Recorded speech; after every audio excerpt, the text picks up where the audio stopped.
All right, it looks like we are live. James, thanks for coming on. I really appreciate you taking the time to have a conversation with me. Would you mind telling us a little bit about yourself before we get started? Yeah, sure. First of all, feel free to call me Jim. So I am a professor. I teach the history and theology of the early and medieval Christian church. So I'm not an evangelist. I'm not a preacher. I'm not an apologist. So I was happy when you invited me to this that you made a point to say this is not a debate, because I'm really not into debating.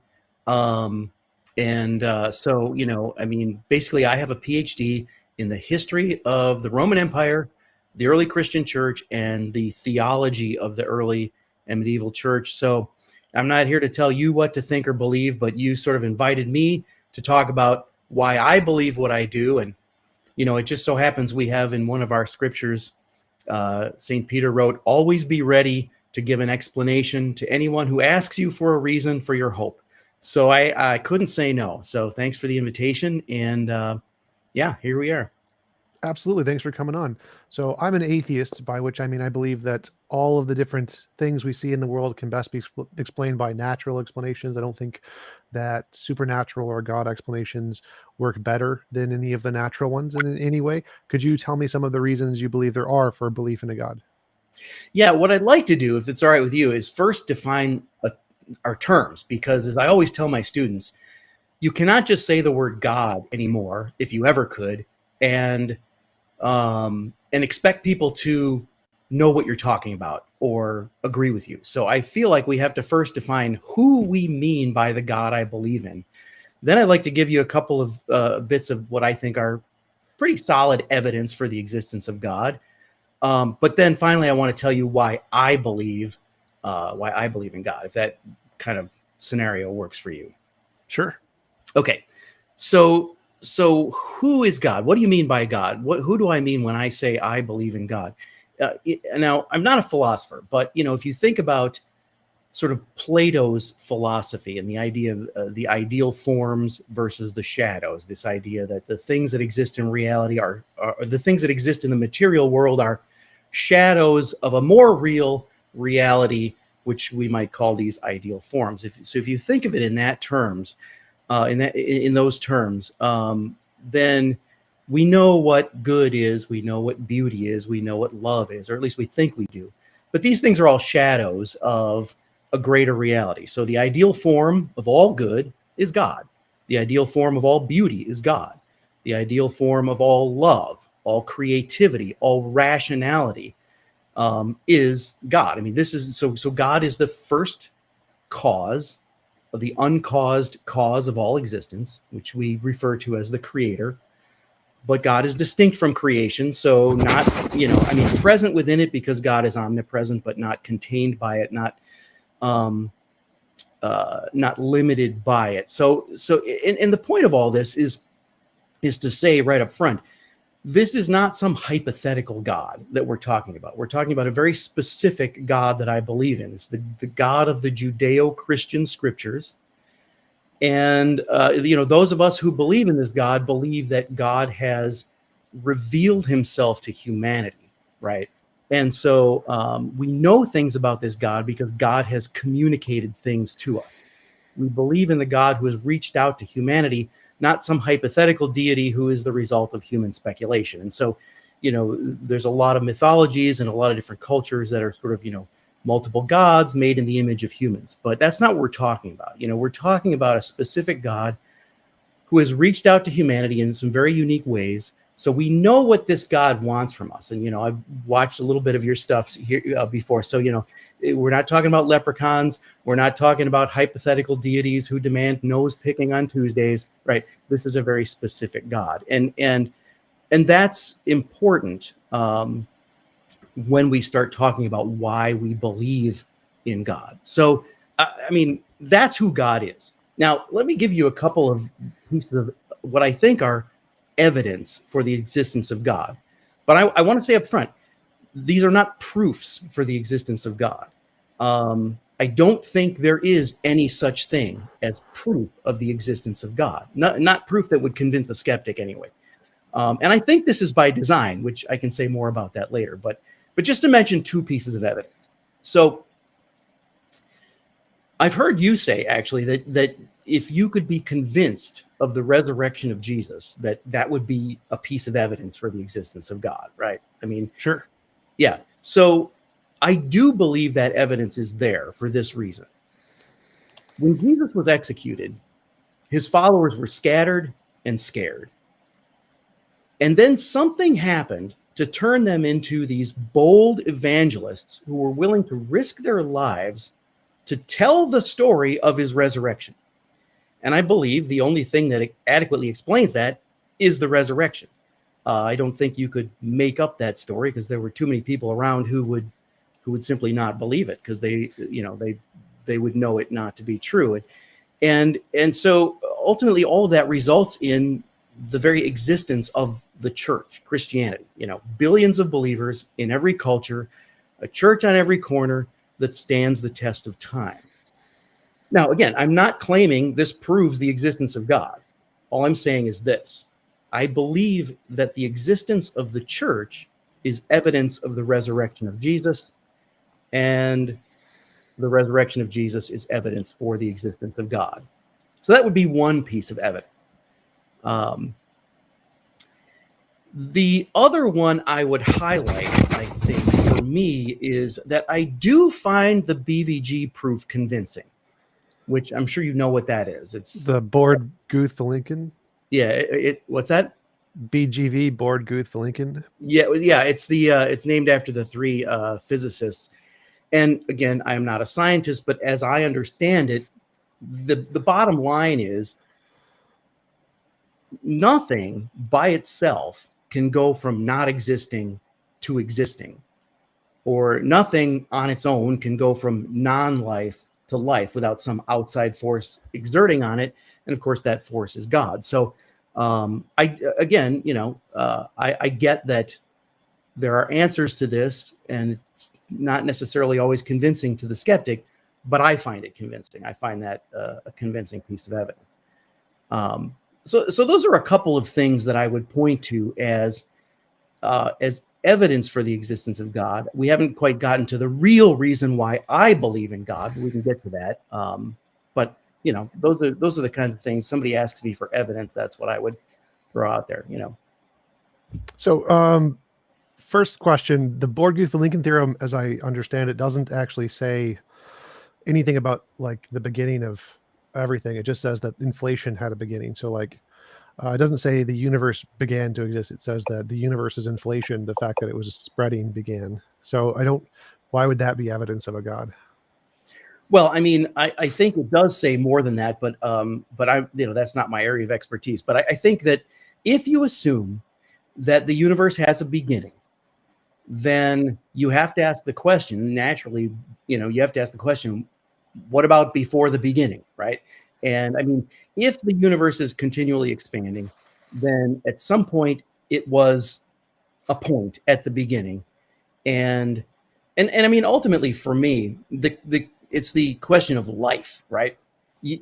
Nothing that is non-life can spontaneously turn into life, and so I mean, that's why I think that the whole very existence of the universe, let alone life itself, requires a creator, an outside force, an uncaused cause. And I think you had that one guest on who talked about, the sort of the fine tuning argument. And, I think there's some validity to that too, in the sense that, I think odds are that, there's more probability in nothing existing than something existing. And there's certainly more probability in no life existing than life existing.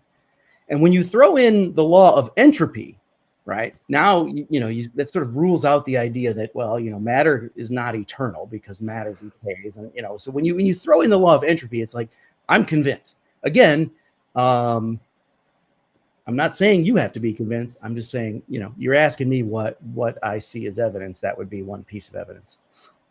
All right, cool. So you brought up a few things there. The cosmological argument, the universe is beginning, the fine-tuning argument, the second law of thermodynamics, entropy, non-life from life, resurrection, and the existence of the church. So I do want to start with the BGV because I don't usually get to talk about that one. It's a really interesting topic. So I wanted to show you something really quick. Here. Sure. Keep in mind, I'm not a scientist. Yeah. So, Oh, I forgot. I gotta do there's a button. You gotta press the button at the bottom for the audio, which is weird. I don't know why it does that. It's very weird. Arvin Board, Alan Guth, and Alexander Vilenkin were able to prove that any universe, which is on average in a state of cosmic expansion throughout its history, cannot be infinite in the past, but must have a past space-time boundary. What makes their proof so powerful is that it holds regardless of the physical description of the very early universe.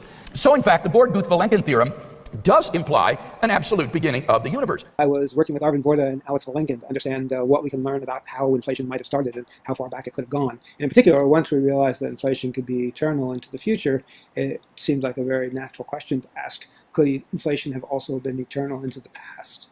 And what we found was that inflation could not be eternal into the past. What we basically managed to achieve was proving a theorem which says that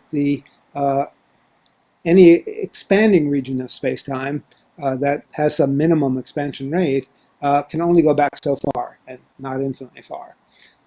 So that means that inflation must have had a beginning. It doesn't really say that the universe must have had a beginning, but it says that the universe could not have been expanding forever up until the present time.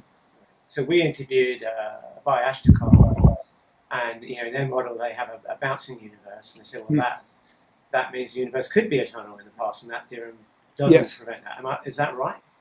Yeah, that is right. The theorem proves that inflation must have a beginning, right? The universe as a whole, the theorem doesn't say that. It says that the expansion of the universe must have a beginning, right? So, but it opens the door somewhat for alternatives. As we've seen. So that was Alan Guth and Vilenkin, the two of the authors, and they specifically say this doesn't actually say the universe had a beginning. So I find this really interesting because I know William Lane Craig uses it, and it's a thing many theists say, but having actually looked into the theory, it doesn't say that. And so it's a very interesting thing that people bring up. Well, I think you're playing with the definition of universe here, which is fine. I mean, that's what those guys do. But, the question becomes then, well, what is the universe? What is the universe without matter? What is the universe without that expansion? I mean, the cosmos was formless and void. Okay, fine. Genesis 1:1. But I mean, I'm just saying, I find it convincing to say that, without a creator, without an intelligent creator, it's more probable that nothing would exist than that anything exists. And certainly that's the case with life. But again, all of these, I've admitted up front, these are not proofs for the existence of God. I mean, they might be called proofs in the sense of a theorem or something, but none of this proves the existence of God, because you can't prove the existence of God, which is why I say up front, I'm not an apologist. I'm not an evangelist. I'm not here to prove the existence of God. It can't be done. But I can tell you why I believe in God, which is, maybe where we need to go from here rather than sort of getting stuck on the physics. I just want to clarify. So I agree you can't prove God. That's fine. I'm more interested in what is the evidence? Is there anything that increases the probability of it being true rather than false? And I don't need it to go over 50%. That's my argument, is that I don't think any of the arguments actually do increase the probability. Like the Bohr-Guth-Vilenkin theorem doesn't seem to increase the probability of a God, because it doesn't say anything about the universe existing. Guth was specifically asked, there's a cyclic model where the universe just bounces in and out, bounces in and out. And he said, would that be inconsistent with inflation? He'd be like, no, that also works with inflation. So the universe doesn't need to have a beginning. Only the inflation, which is the expansion, needs to have a beginning. And so the BGV theorem doesn't in any way indicate the universe had a beginning. The second argument you brought up, with the cosmological argument, that it's more plausible to have nothing than something. And I assume you mean like matter and life and those kinds of things. That one's an interesting argument, because I think that um, if we assume that fine tuning is real, like in physics, they agree there is this fine tuning that the probability that particles would exist requires a very specific set of relationships between the physical constants, the gravitational constant, the energy constant, all those different things. But so if we change them in any way, there'd be no matter. The expansion rate too fast, too slow, not enough strong or weak electromagnetic forces to hold particles together. But the problem is that even if that's true, whatever designed that must be equally as fine-tuned. So for example, for every possible kind of universe, there's a possible God who could want that universe. So maybe a universe with only puppies, or a universe with only black holes, or a Yeah. universe with only hydrogen atoms. And so Sure. for each possible kind of way the universe could be, there's a possible way God could be in such that he would want that universe. And so if you want to say that because there's this large spectrum of possible universes and only a very few allow for life, well, there's also a large spectrum of possible gods and only a few create a life-permitting universe. And so the same probabilistic problem exists in both. And it seems to be kicking the can down the road. It doesn't actually seem to be evidence of a God, because all of the other solutions are equally probable. That's deterministic, random chance, whatever. And God is equally as fine-tuned as the universe must be necessarily. And so it doesn't actually solve the fine-tuning problem. Well, yeah, and I wasn't actually bringing that up as one of my most convincing pieces of evidence. Although I do find something in it. But I mean, when you say, okay, well then there's a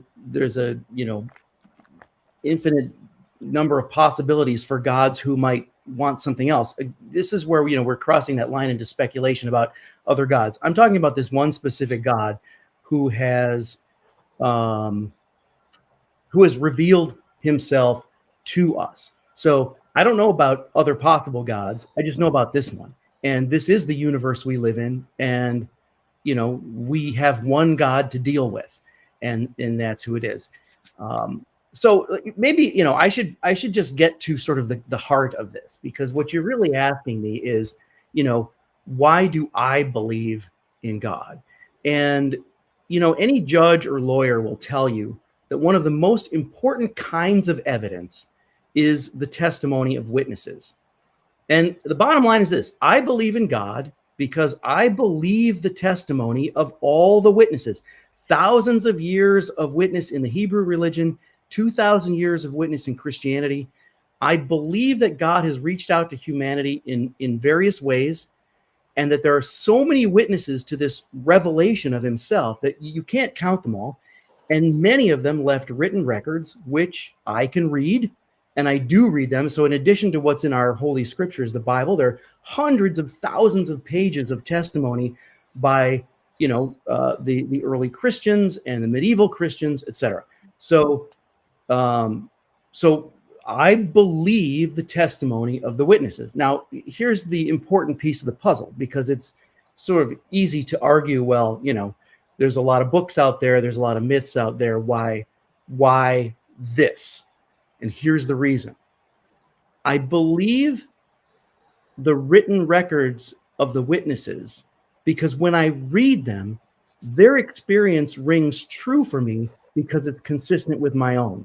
In other words, I believe the witnesses because I am one of them, because my own experience tells me that God exists. And so when I read the wisdom of these thousands of years of people in relationship with God, I read that and I say, yes, that's true because I know it to be true because I've experienced that as well. I mean, look, I live in Florida. I live in a place where I'm surrounded by palm trees, right? There are palm trees in my yard. I drive down the street and the streets are lined with palm trees. But imagine if a person who lived his whole life in Alaska, who never had TV or movies and never saw a palm tree, imagine if he tried to convince me that palm trees don't exist. I know from my experience that palm trees do exist. But the Alaskan would be arguing from his own lack of experience. And he would say, because I've never experienced a palm tree, therefore they don't exist. But I know palm trees exist. That's why I know God exists, because of my own experience. Okay, so a few things there. Like I find all of the points you brought up very interesting because I don't understand why Christians see them as evidence, or why theists see them as evidence, like the BGV. I don't understand why they see that evidence. That's why I think it's interesting to talk about, because to me, it doesn't seem like the conclusion of that is there is a God, or that it even indicates a higher probability of a God. And so I like going through all the different things you mentioned. I think they're all really interesting arguments. If you want to start with the testimony one, I think that's the most important. To me, I don't see, like in a court of law, you brought up a court of law, testimony that UFOs or leprechauns or unicorns or miracles or magic all get thrown out. They're just immediately thrown out. Like, doesn't matter what your testimony is, doesn't count, because there's no precedent is the legal term. You don't have any precedent for these kinds of things. It's not allowed in a courtroom. You have to have some kind of a legal precedent to say that this is a actual thing in the world before it's qualified, because of witch hunts and all the other court cases we've gone through that show that they are not real. And so in order to... Sure. This is not Miracle on 34th Street. I mean, we're not trying to prove legally that God exists. What I'm saying is this: if you're accused of a crime, and you go into court and you say to the judge, I can produce 1,000 people who will testify that they did not see me commit a crime. The judge is going to throw that out, because you can't witness to nothing. You can't witness to a negative. But if there are witnesses to the crime, that's evidence for the existence of a crime. So the Christian witness is witness to an event. Witness, it's evidence in favor. Does it prove it? No. But it is evidence in favor of the Christian truth. But you can't go into a court and say, well, because I've never seen this, therefore it isn't true. Right? Oh, right. I totally agree. I want to clarify that. If you go into a courtroom and say, I saw a unicorn or a leprechaun, that would be thrown out. It's not evidence. So evidence in testimony only counts if it has an empirical basis. Testimony for things that don't have an empirical basis don't count as evidence. What if thousands of people over a course of thousands of years testify to something? Wouldn't you have to take that into account? I mean, no. The sheer number of witnesses. Because that happens all the time. Like, we have thousands of eyewitnesses of UFOs, or we have tens of thousands of eyewitnesses of UFOs, thousands of eyewitnesses of the Loch Ness Monster, thousands of eyewitnesses of Bigfoot, hundreds of thousands of eyewitnesses of ghosts and spirits, millions of eyewitnesses of homeopathy working, tens of millions of instances of miracles in Hinduism. The number of eyewitnesses is completely irrelevant. What matters is because we know that the psychological state of humans is such that we have thousands of fallacies, biases, illusions, delusions, misconceptions, etc., that unless there is some independent way to verify this thing is real, the testimony on its own doesn't count. It does count for things we've already verified are real. So if you said, I saw Bob kill James, that's perfectly reasonable. If you said, I saw a dog, that's perfectly reasonable. If you said, I saw a unicorn, or I saw a leprechaun or a ghost or magic, all of those are going to be instantly thrown out. So testimony, and this applies into law and history, testimony is only counted as evidence if it has an empirical basis of something we already know is real, independent of our minds. Right, but you're pushing the analogy too far. We're not really talking about proving this in court. But here's what I'll agree with you. Here's what I'll agree with you. I will admit the great human capacity to imagine things that aren't real, if you will admit the equally great human capacity to live in denial about things that are real. Sure. I mean, there's flat earthers still, so that's clearly the case. So I mean, the fact that people refuse to believe in something is also not proof that it doesn't exist. Sure. Yeah. I totally agree, but I think that the question is it reasonable to believe based on testimony? And I don't think it is. I think that because we know, like, my argument here isn't that we're trying to prove God in a courtroom.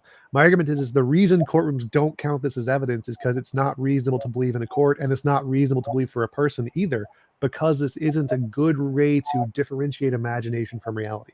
It could be the case that somebody saw UFOs, but should we believe it? No, it's not something that someone, even the person seeing it, should be justified in believing. They'd be more rational to conclude, I probably had a delusion or a communal reinforcement experience or a bereavement delusion. The fact that these things are well documented and have lots of evidence are more plausible explanations of all of these experiences than it actually saw a UFO or God or miracles. Well, but again, we're not trying to prove this in a court of law. I understand what you're saying about what evidence is admissible in a court. And remember, what I said was that the testimony of witnesses is one thing, thousands of witnesses over thousands of years. But the reason why I believe their testimony is because it rings true with my experience. So at the end of the day, my number one reason for believing in God is my own personal experience with God in my life. That's really the bottom line. And I can never give you my experience. You would have to have your own experience. There's no way that I could even demonstrate, let alone prove this to you. And so, I mean, I kind of knew when I came on, here that we would sort of get to this point where I'd be like, it really comes down to personal experience, and personal experience has to, personal experience, whatever your personal experience, leads you to a choice, a free will choice to believe or not to believe.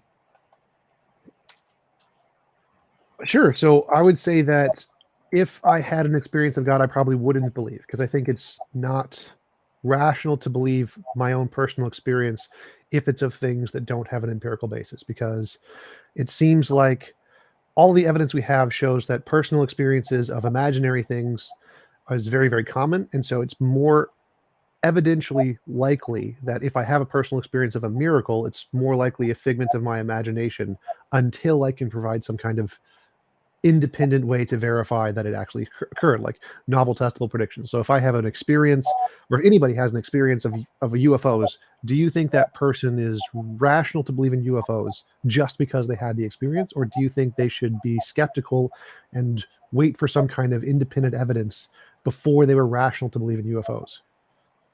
Yeah, well, I think that the answer to that depends on the person. Some people are more skeptical, and it would take 4, 5, 6, maybe 10 UFO sightings before they started to believe. Other people are maybe ready to believe after one UFO sighting.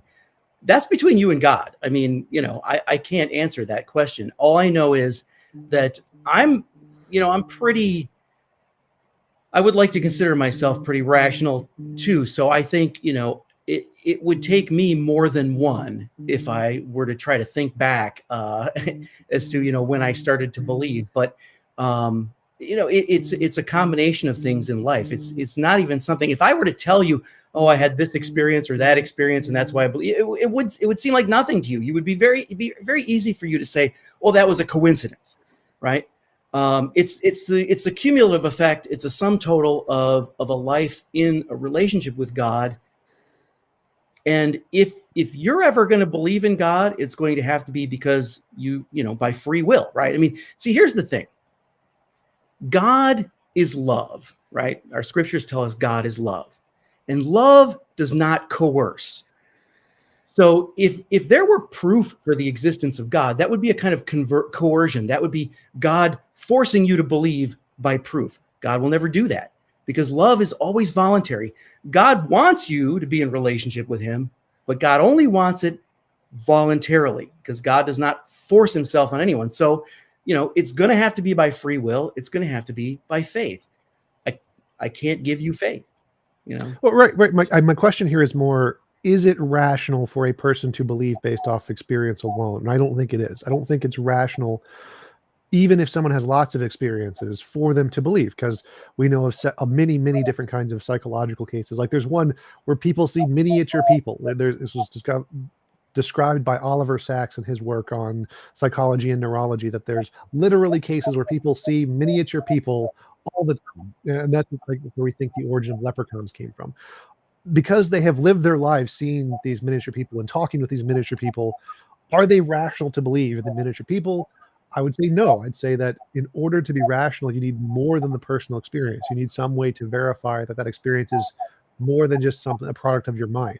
And so for me, I don't think it's rational to purely believe on personal experience. I think you can, like, if it makes you feel good, I think that's fine. I think it's perfectly fine to believe something because it makes you feel good or because you trust it. But I don't think it's rational. I don't think it's rational to believe just because of personal experience, because we know how unreliable personal experience is. To me, it seems the rational conclusion is to say, okay, that's probably a product of my mind. And if I want to rationally believe, I would need something more than that. But here's the thing. If your personal experience is unique in the sense that you're the only one who sees these things or who believes these things, then think twice about it. but there's a shared personal experience too. Does that make sense? I mean, there is a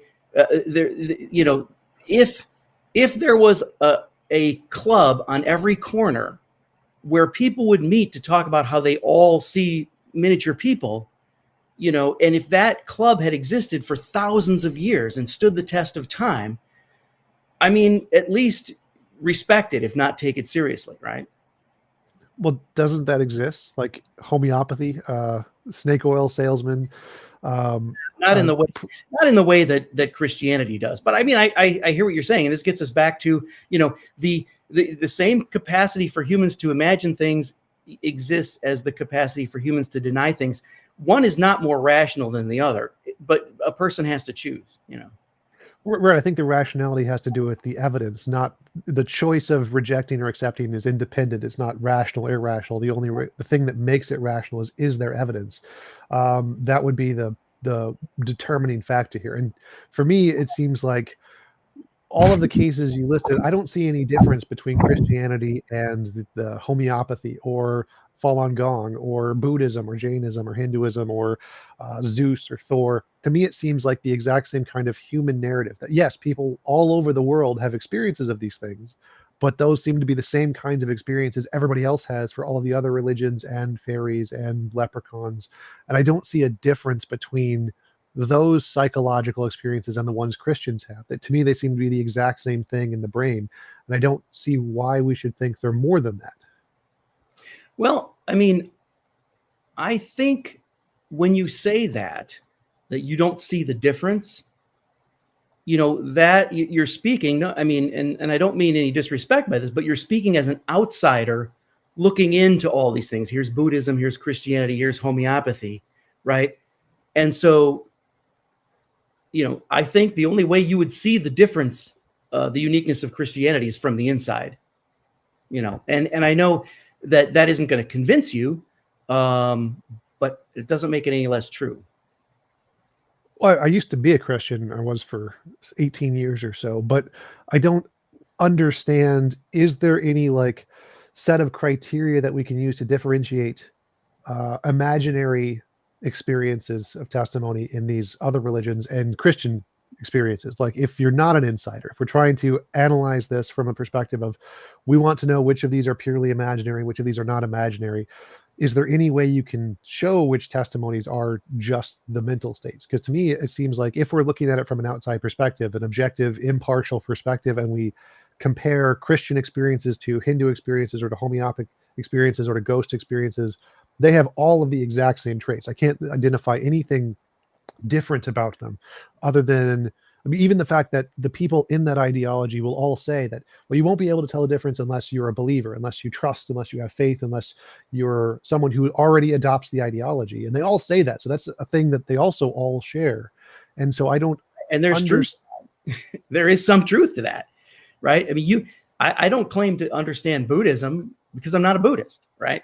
I'm interested to hear. So you were a Christian at one time. What happened? I had a lifetime of major depression for the first 30 years of my life, and I prayed every day, morning and night, for a God who I thought was all loving and cared about me more than anything in the world. And eventually I became unable to continue to believe there was such a being because it did nothing to help. Yeah, well, I mean, I'm sorry you went through that. That's I can't imagine what that would have been like. I can't speak to that experience, but I can understand how you got to where you are. Did you? Yeah. So I'm not going to try to psychoanalyze you. I'm not a therapist, but I respect you for sharing that. Yeah. So I mean, but at the end of the day, I think as a theologian, I mean, I could give you, lectures on what's different about Christianity, but I don't think we need to go into that here. But there is a sense in which, what you're asking is, okay, so what criteria do you use to discern the truth versus imagination, really, is what you're saying. And I mean, I think one of the major criteria would be not to isolate yourself and to enter into some sort of community where other people are experiencing what you're experiencing, and to share experiences. And and I mean, from the Christian perspective, you would pray for wisdom, you'd pray for discernment, and you'd pray for God to help you to know what's real and what's not. And I mean, that is what we would do. I can't speak to what someone would do who doesn't have God in their lives, because to me that would be difficult. That would be it'd be hard to know, how to discern, am I in denial? Am I imagining things? Because it would be kind of a lonely journey, I think. Well, mine, I use novel testable predictions, science. Science seems to be a very reliable way for me to differentiate imaginary beliefs from reality.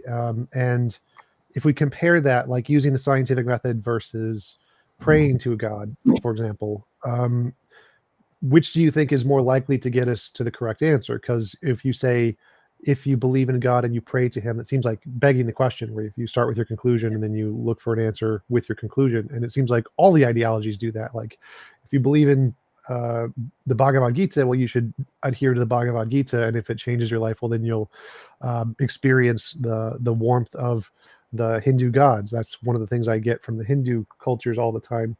So it seems like all the ideologies will say, if you want to differentiate imagination from reality, trust our ideology, and then if you follow it, you'll see a change in your life, something like that. But they Yeah. all say that. And Okay, but the mistake you're making is, I'm not suggesting an either-or proposition. I'm not saying abandon the scientific method and give up on science in order to be a theist. I'm saying both is better than one. I mean, science does not contradict faith, right? Science has answers for different questions, and science is good as far as it goes. But I mean, it's not in competition with religious faith, or religious faith is not opposed to science in any way. I'm not sure what you mean by that, because from my perspective, science is a method to differentiate imagination from reality in all contexts. Doesn't matter what it is.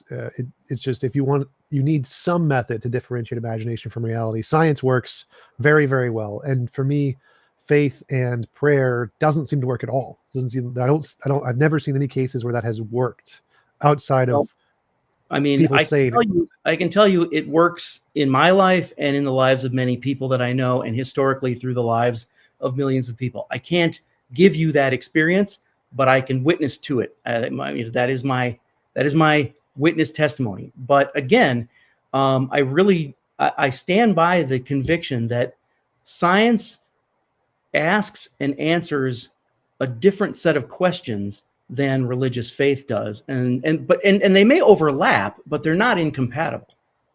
Again, I'm not sure what you mean by that, because for me, any question you ask, doesn't matter what it is, you need some way to differentiate, is this an imaginary conclusion or is it real? You need something.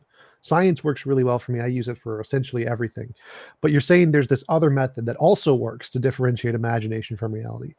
But I've never seen it work. I've never seen this other method successfully demonstrate something as real rather than imaginary. It seems like it indicates more imaginary things than real things when we apply it to anything that we can verify. Whenever we try to apply this method of prayer or worship or belief, it seems to fail in every metric we can ever measure at successfully identifying anything in reality.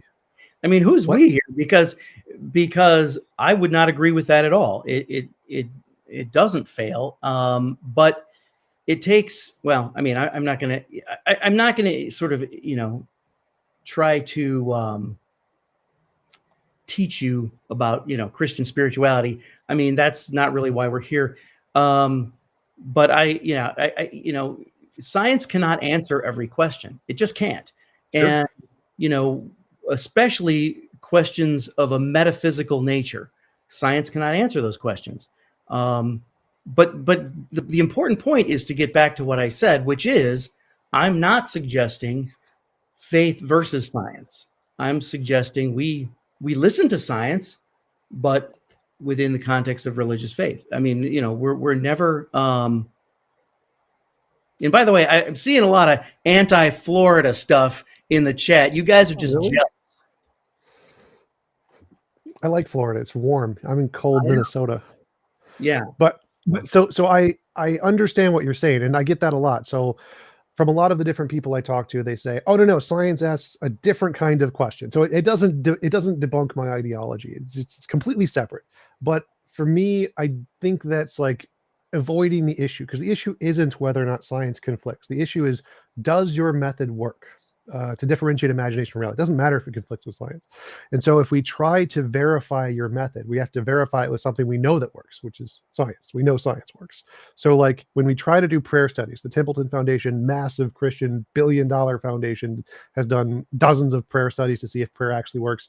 They all fail, all get like no results. That's ridiculous. You came to me and said, we're going to do a study to see if prayer works, I would laugh in your face. It does. That's not how it works.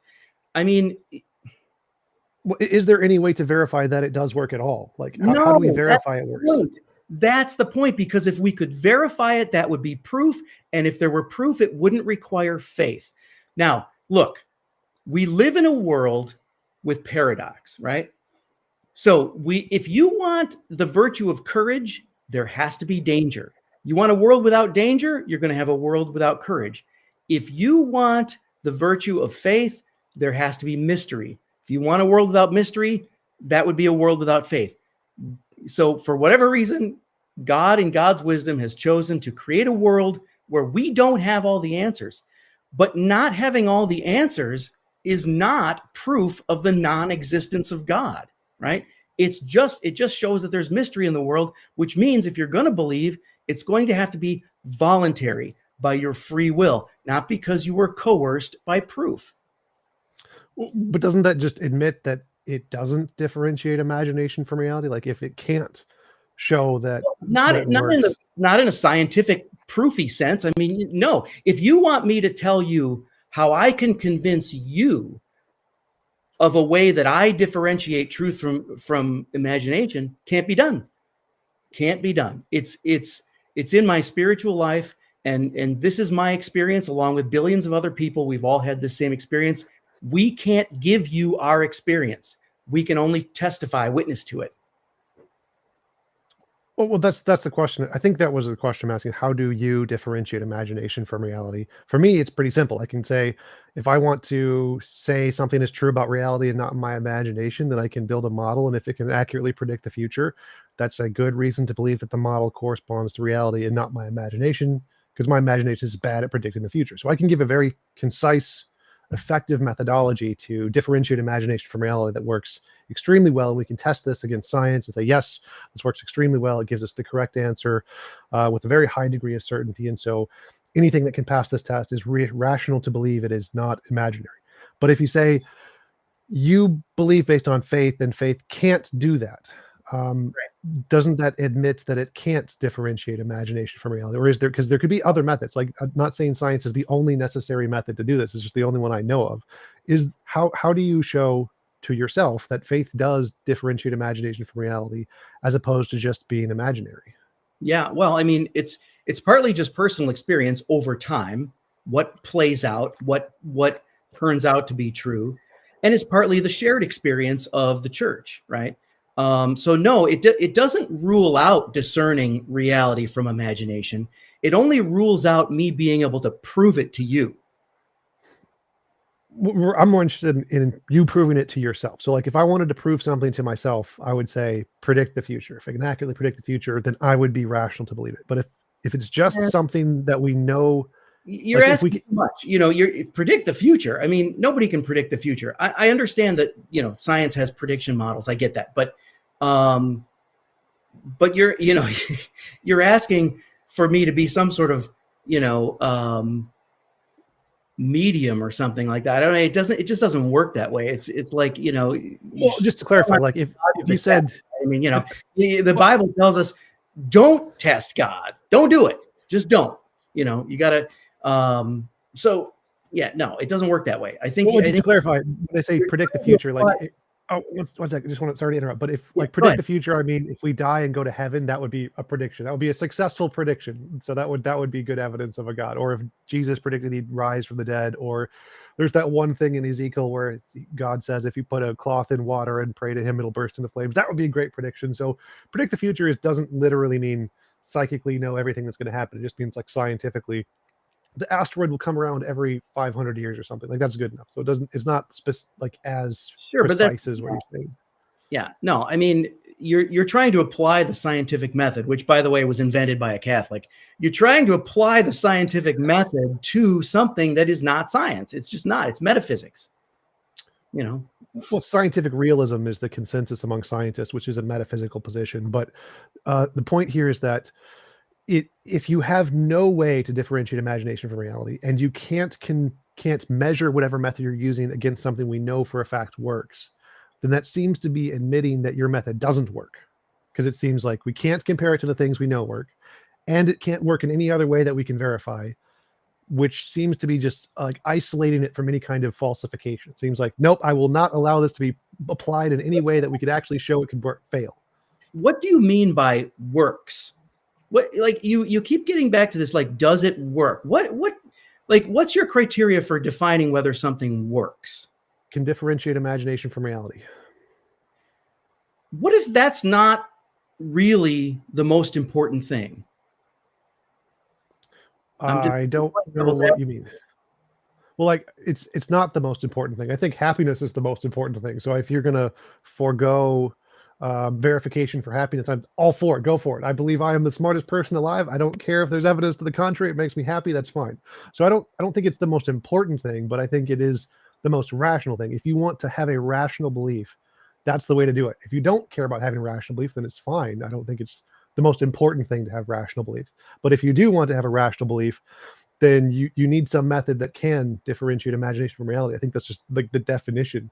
I think you're limiting your scope with these sort of criteria of rationality and what works. I mean, I don't agree that personal happiness is the most important thing. I think, obviously, I would say loving God and loving your neighbor are the most important things. But personal happiness, if it comes at the expense of other people, is not the goal here. So I'm not advocating something where we could just sort of live in an imaginary world as long as we're happy. That's not what I'm saying. But I really think you are sort of like you're sort of limiting your scope by talking about what's rational and what works, and you're using these terms in very sort of scientific definitions. And the interesting thing, I mean, look, you and I both live by faith. We both live by faith. You put your faith more in science than anything else, and I respect that, but it's not what I do. I put my faith in my religion and in my tradition and in the revelation from my God as primary. I can't give you the insider's understanding of that in 1 hour or whatever we've got. Well, but just clarify, like, if you mean if I'm putting my faith in science and you're using the same kind of faith I'm using, then you're just using induction. So we can't be using the same kind of faith here, because my faith is induction. It's novel predictions and future success. And so if you're calling just induction, what? That's not how I define faith. I mean, faith is not simply believing in the truth of something, but entrusting your whole life to that. And in that sense, I believe you are entrusting yourself to science in a way that I wouldn't.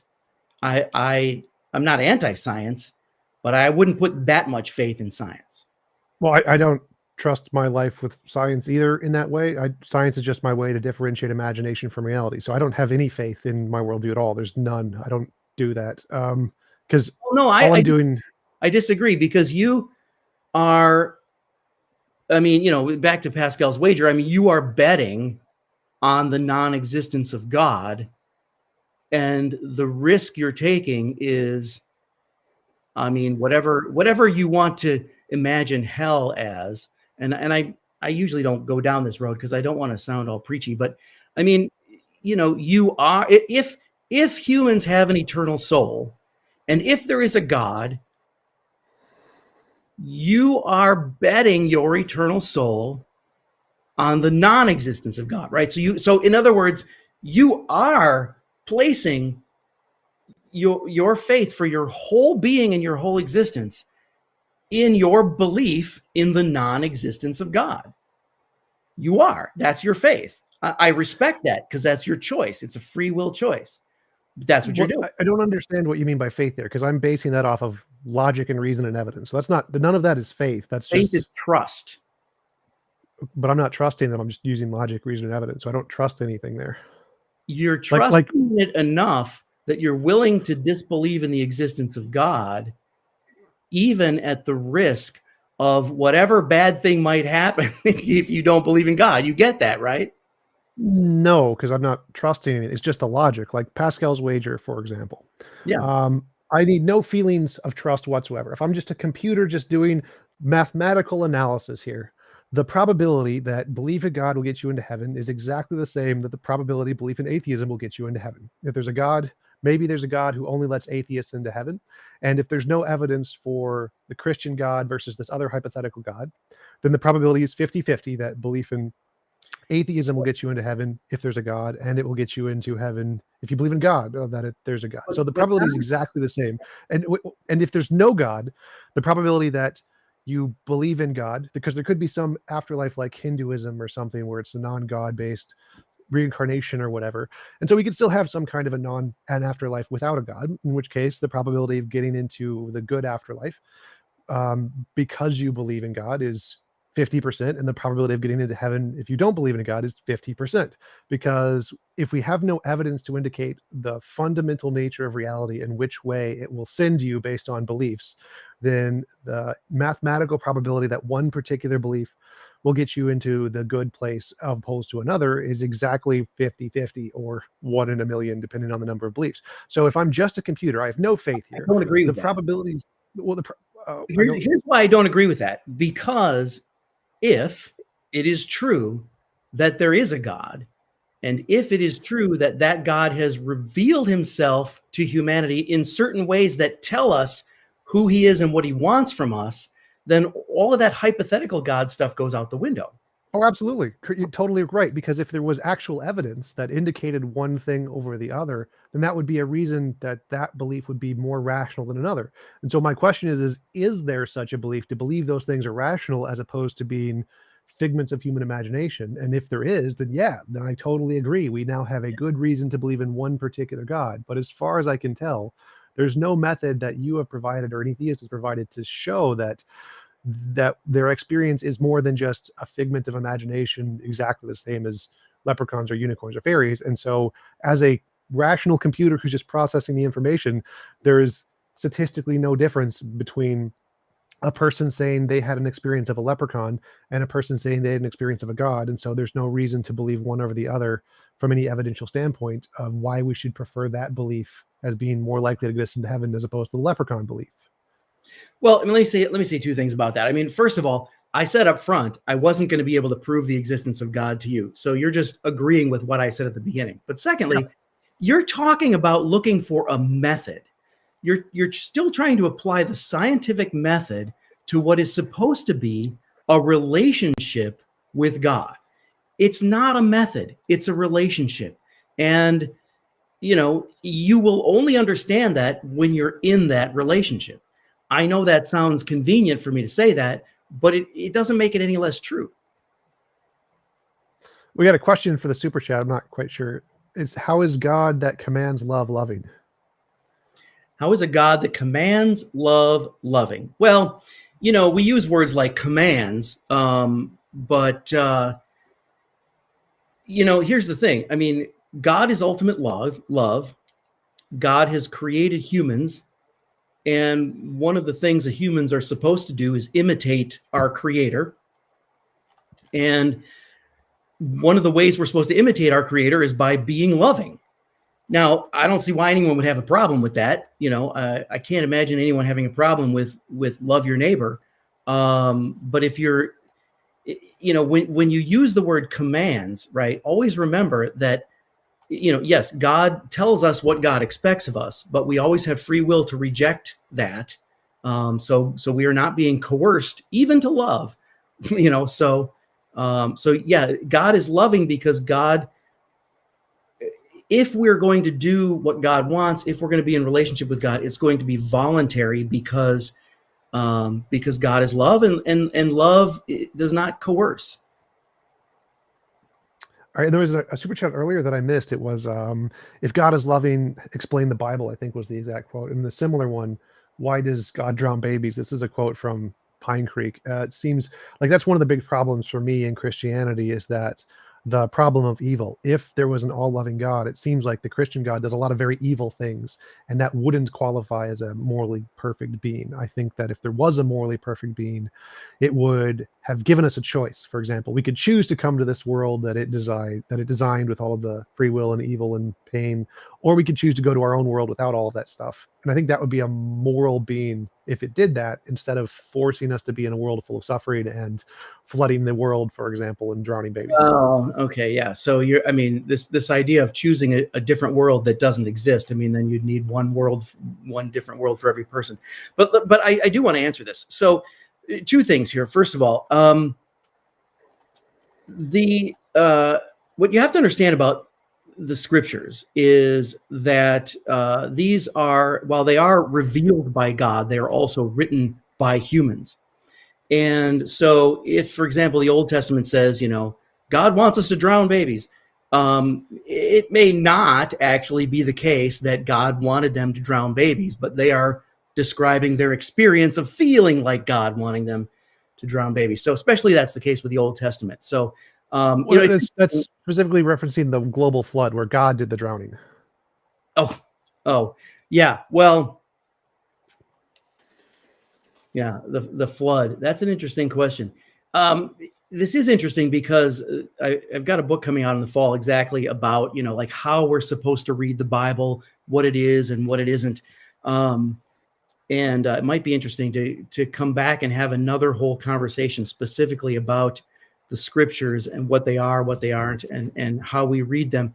There's a couple different approaches to the flood, but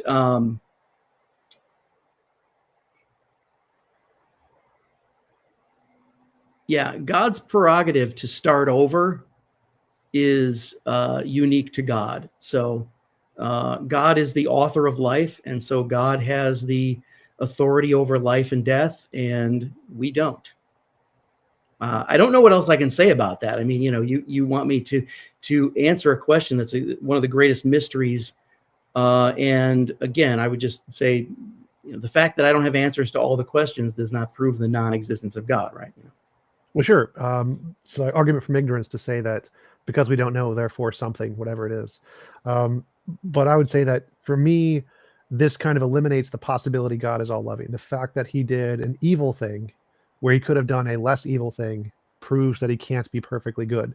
So, for example, you mentioned God's all powerful, so God could definitely create a world for each of us without much difficulty. He's an all powerful being. So, giving us the option to go to this world or to design one of our own where he builds it for us. We just have like an iPad and say selections, murder, no, we're going to take that one. Rape, no, we're going to get rid of that one and just go to our own world. That's totally within God's power. He's an all-powerful being. He could definitely do that. Sure, but I mean, it isn't necessarily what's best for us to be able to live in our own world where we are the center of the universe. I mean, look, people have tried forever to use the problem of evil as an argument against the existence of God.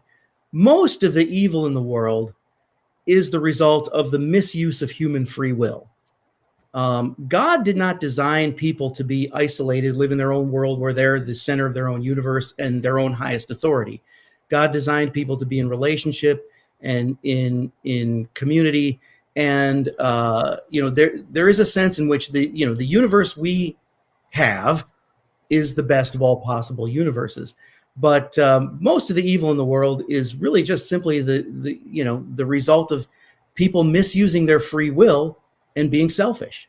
I don't think I would agree with that. I think that natural evils far outweigh human evils, like tornadoes, hurricanes, death, disease. All of those things seem to way outweigh the evil that humans do. Well, not all death is an evil.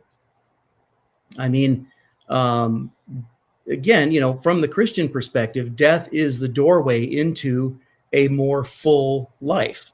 So, you may not believe that, but you're defining evil in a certain way that I wouldn't necessarily agree with. Well, But would that I don't believe, but I also don't agree with you that sort of natural disasters outweigh evil that is the result of human free will. I think by far most evil in the world is the direct or indirect result of what we would call sin, the misuse of human free will. Yeah. So I think I would disagree there. I would say that even if there was an afterlife, like if I punched you and then gave you $1 million, it would still be immoral for me to punch you, even if you got a really good reward afterward. It's still a bad thing to do the punching. So if God kills people without their consent, drowning them, hurricanes, tornadoes, whatever, aging, I still think that is immoral, as opposed to God just being like, "Hey, would you guys want to go to heaven? Option A, choose. I won't kill you. It's up to you." That would still be significantly more moral from my perspective than killing them without their consent, the punching in the face part. Yeah, but at the end of the day, if you get to decide what's good and evil, that makes you God. Well, yes, I'm not deciding. I think I've discovered. I think I'm a moral realist. Most atheist philosophers are moral realists. So they believe there is an objective morality, and drowning babies, for example, would be of the most likely to be immoral things. Seem based on all the evidence we have, that seems to be definitely not one of the moral things. Yeah. Well, I mean, it's very easy to just say, "What about the flood? What about the flood?" It's the question is bigger than that, and again, we have to. I mean, part of being a Christian is being willing to sort of say, well, there are these mysteries I can't explain, and I refuse to demand explanations for all of them in order for me to believe. But that's fair. I mean, and the reason I bring up the flood is just because it's an easy example. Like another one, my favorite quote in the Bible is 2 Kings 2:24, the one where the kids made fun of the bald guy and God sent 2 bears to maul them all. That one was that's just a Yeah, hilarious you quote. know what? Let's stick with the New Testament. I mean, the Old Testament is kind of a one thing. The New Testament is another thing, and the Christian faith, while rooted in the Old Testament, is based more directly on the New Testament.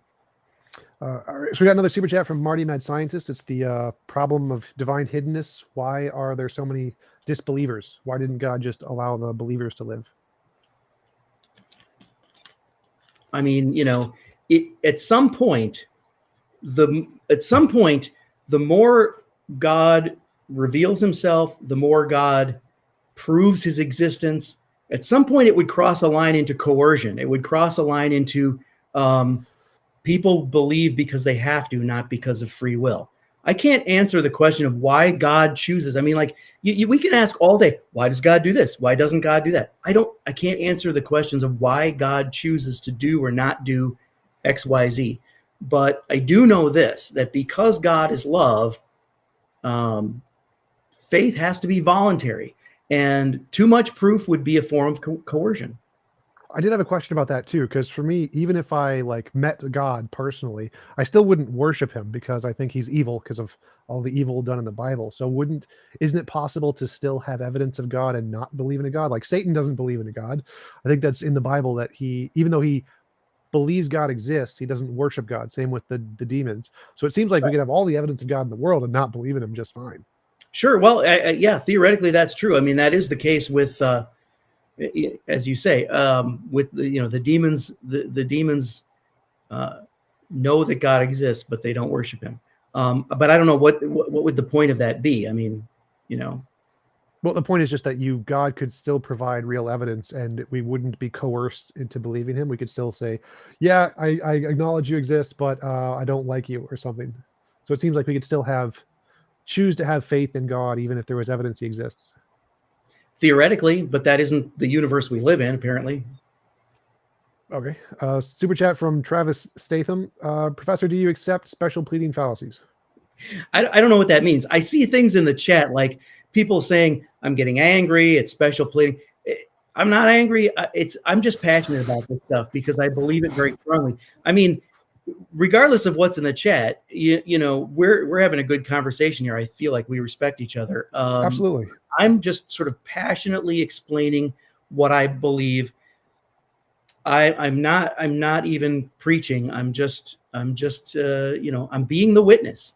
Yeah, I want to say you are a gracious guest. I really enjoy talking to you. I've had some really terrible guests on. You're nowhere near them, so Okay, I good. think that you're definitely one of the. I really like talking to you, so for sure. Good. And just the chat is always mean. That's just, it's a part of social media. The chat does the chat things. It's a way to like express yourself in places where you don't normally get to. It's a what's it, release mechanism. Yeah, I don't know. I mean, you know, again, you know, it does get back to personal experience. And, you know, I am absolutely confident based on my own personal experience in the existence of God. But again, you know, I can't give you my experience. All I could say is, you know, there's a certain open-mindedness that would be required for someone to have any personal experience with God, because if a person is obstinate against God, God is going to leave that person alone, you know? Oh, that's what the special pleading means. Saying that two things that have exactly the same properties, one is special because of some non-discernible property. So, like if I say Hindu miracles and Christian miracles are different, even though all of the evidence is exactly the same, because Christians are, if you have a relationship with God, it's special or something along those. That's the special pleading. That's what it means. Well, you know, all I'm saying is, you know, we could talk theologically about the nuances of the differences between different faiths, but the bottom line is, you know, the Christian experience is different because I've had it. You know, I have not had the Buddhist experience or the Hindu experience. I have the Christian experience. That's my testimony. That's what it is. I mean, I'm, you know, all I can do is witness to what I've experienced. Do you think that the Hindus and the Buddhists are rational for believing in their gods because they've had the personal experiences? I can't answer that. I from what I've read of Buddhism, I have real respect for it.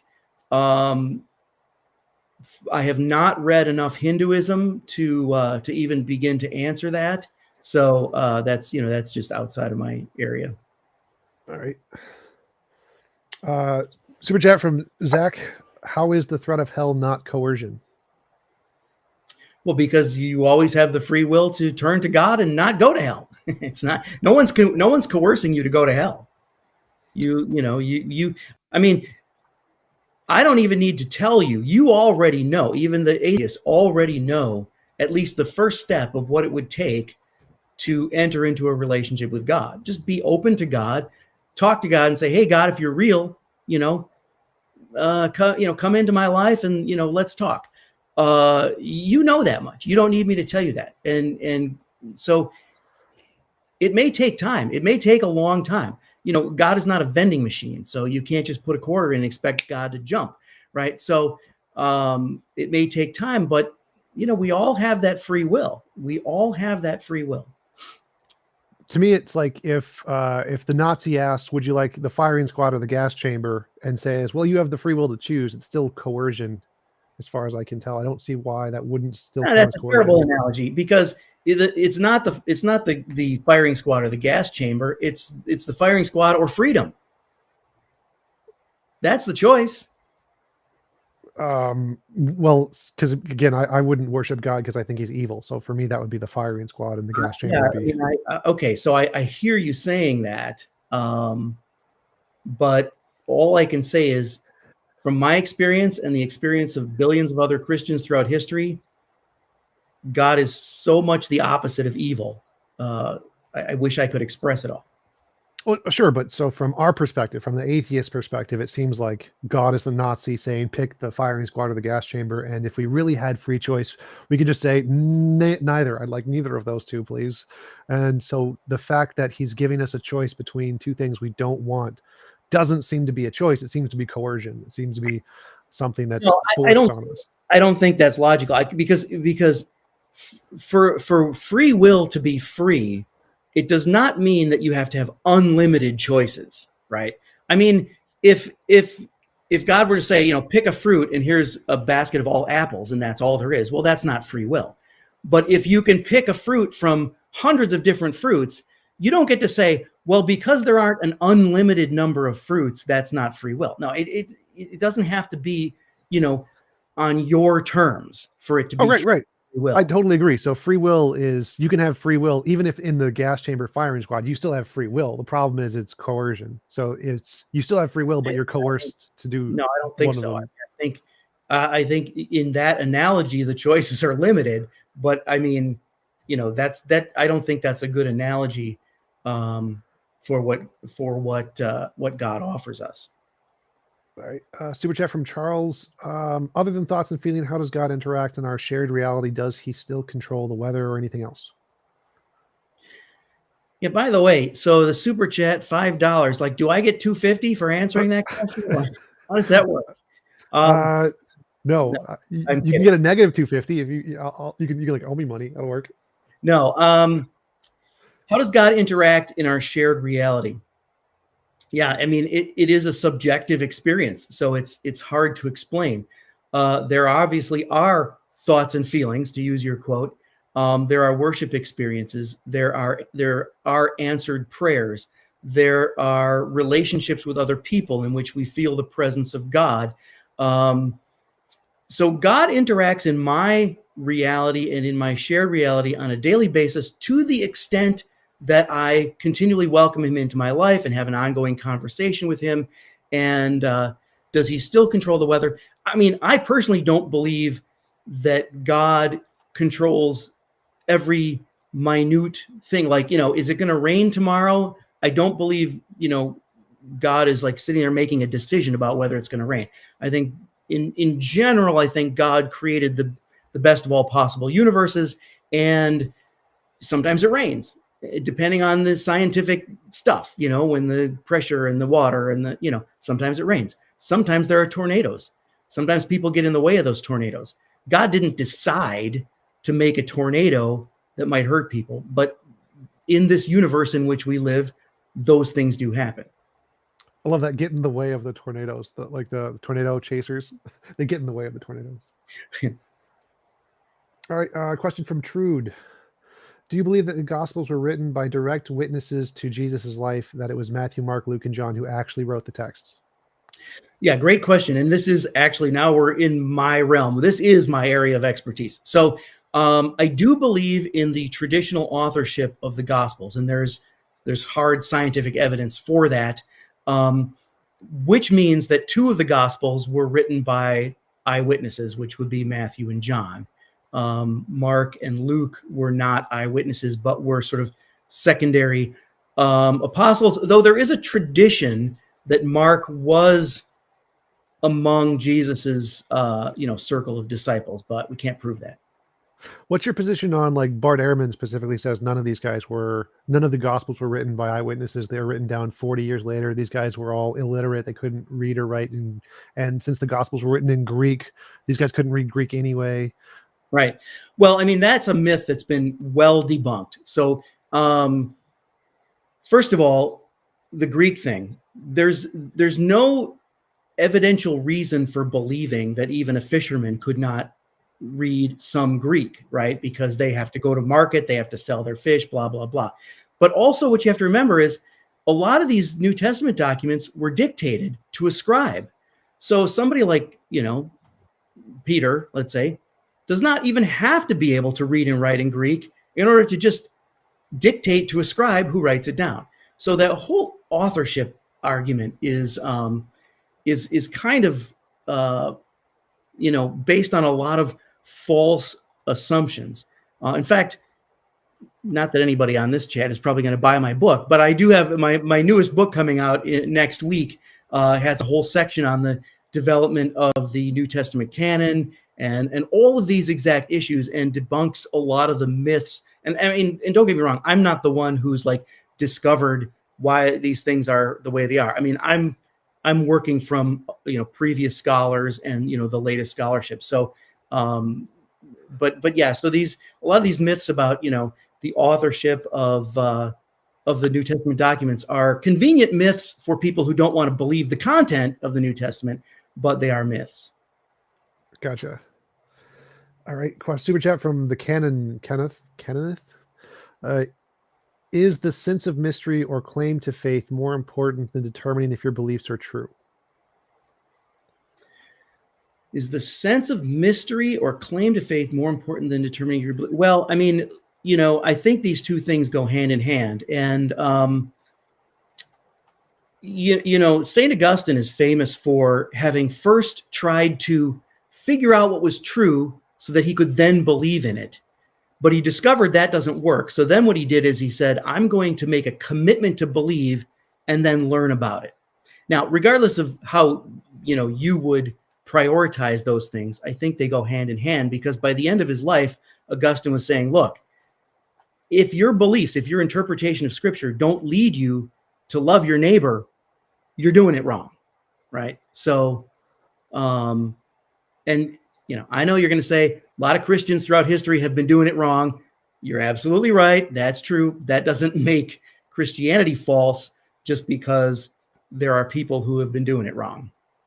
Sure, of course. That's always the case. There's people who've been doing science wrong for decades also. So yeah.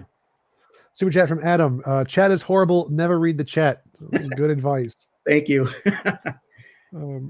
Super chat from Locor. How do you explain infinite punishment for finite crimes? Well, okay.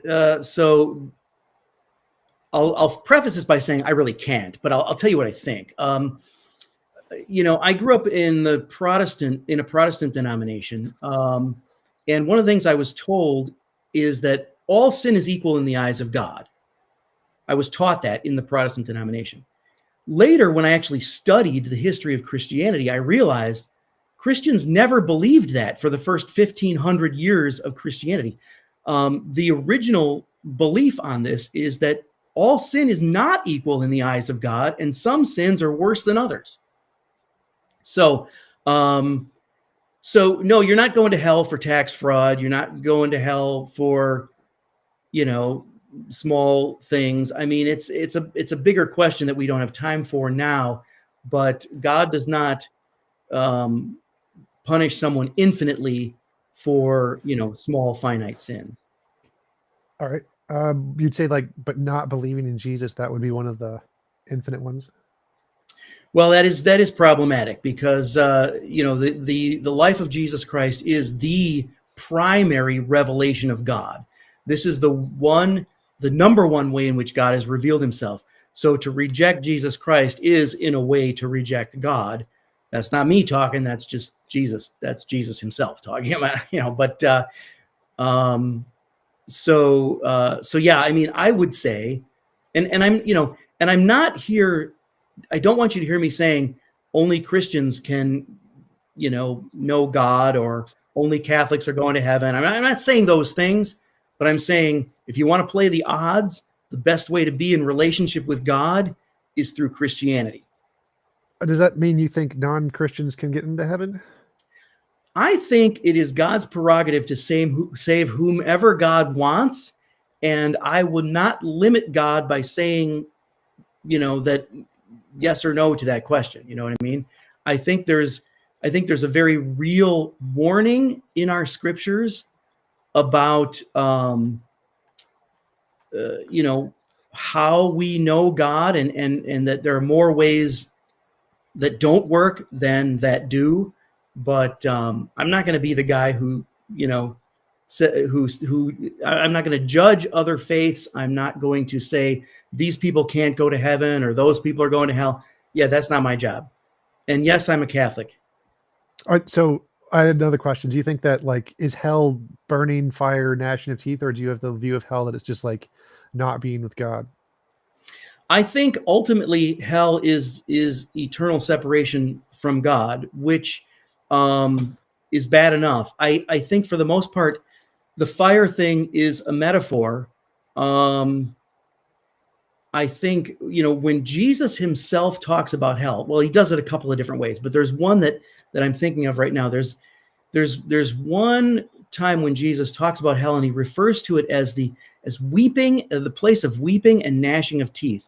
And I read that as ultimate regret.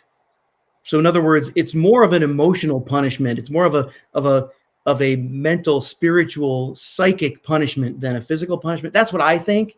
But I'm not an expert on hell, and I don't want to be. Gotcha. Super chat from Taylor. If a claim of personal experience was incorrect, how does your method tell the difference from an imagined one's? Yeah, again, I mean, I think what's problematic here is trying to reduce it to a method. It's not a method. I don't have a method.